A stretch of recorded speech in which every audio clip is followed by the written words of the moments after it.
stepdad was a Hispanic, and my biological mother and my stepfather has 3 kids of their own, half white, half Hispanic, and my Hispanic stepfather just didn't believe that we were a part of the family because we were white and we do not fit in. I've always felt like my biological mother chose 3 kids over me and Danny. When I was living with my biological mother, I call her Lisa because I have a strong feeling that she just doesn't deserve to be called mom, and mother is a hard, rewarding job.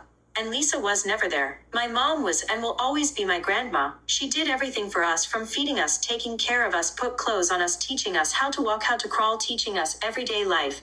And so I will always call my biological mother Lisa. And my half-siblings said, "Why don't you call her mom?" And I said, because she was never a mom to me. She never did what a mom needs to do. And my half-siblings hated me for that. I asked my biological mother, Lisa, why didn't she fight to take me and Danny back? She told me that she did, but Grandma wouldn't allow it. Who knows if that's true or not? I've always had a question in the back of my mind. Why didn't she keep us? Why didn't she fight for us? I always told myself if I had a kid, I would never give up on him, or her, like my mom gave up on me. Chapter 10, Vacation in FL Fort Myers, and another move. My grandma called me that day, and I cried my eyes out. I was scared, single mother, and I had no idea what was going to happen in the future. My mom told me to come down for vacation.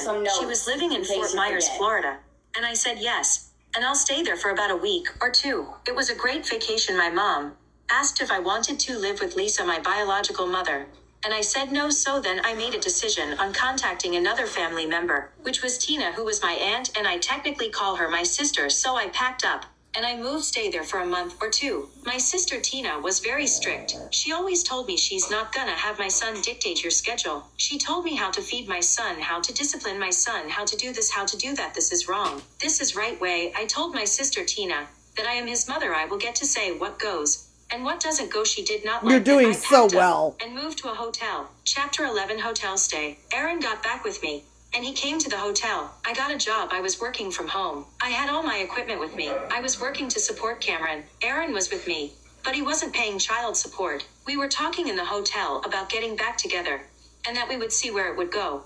The hotel got too expensive. Chapter 12, moved to another family. Woo! We had to go to another family member's house. So me and Cameron packed up and moved with Laura, another sister. Technically she's my aunt, but I call her my sister. It was a very small room. I carried my work equipment, and there was a mattress. It was kind of like a basement by the garage. I was always really cold. So we can say that didn't really work out too much better because of Zach and Cameron fighting. It got so bad that my sister Laura told me it's not gonna work out. So then my mom said, Gabby, why don't you come live with me in Fort Myers, Florida? And I said, okay. Aaron and I were still together. Aaron made a promise to me. He said he would fly down after his car got fixed. His motor went out, and it was during COVID time. The parts were taking forever.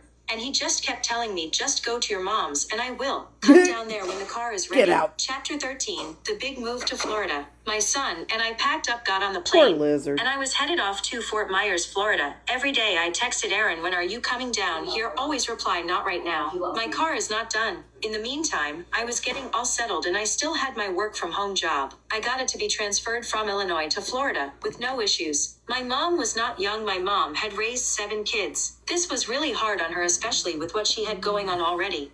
But as you can say, a mother's love will never go away. I had to find Cameron a school daycare to go to. I was trying to get insurance for him, insurance for me. Finally, my mom told me that the work from home job is too much, and that I need to find a different job. What? So that's what I did. And I got a job as a vet tech. I found Cameron a daycare, and I was putting him in there, and I went to work. What? He started to bite, and the behaviors were coming out. I lost my job because of Cameron being aggressive. I found another job, and then I found a lady who was going to watch Cameron for me while I went to work. It was going good for a couple months, until one day I get a call telling me to come pick up Cameron, because she can't do it. It's too hard. He's biting me. He's biting other kids. He's not sleeping. So I went to go pick him up. And I came home, started to cry, telling my mom, why is this happening? What am I doing wrong? I got to the point where Aaron was not paying child support. I was coming up with many different excuses, and I got another vet tech job, and I found another person that was going to watch Cameron. And I said one more time, it was like a month or 2, same thing, again biting and hitting, and she just told me it's not working. Aaron, would you like to chime in on this? She's talking shit about you. We're just racing through. Her autobiography is long, kind of long, she thinks. Wow.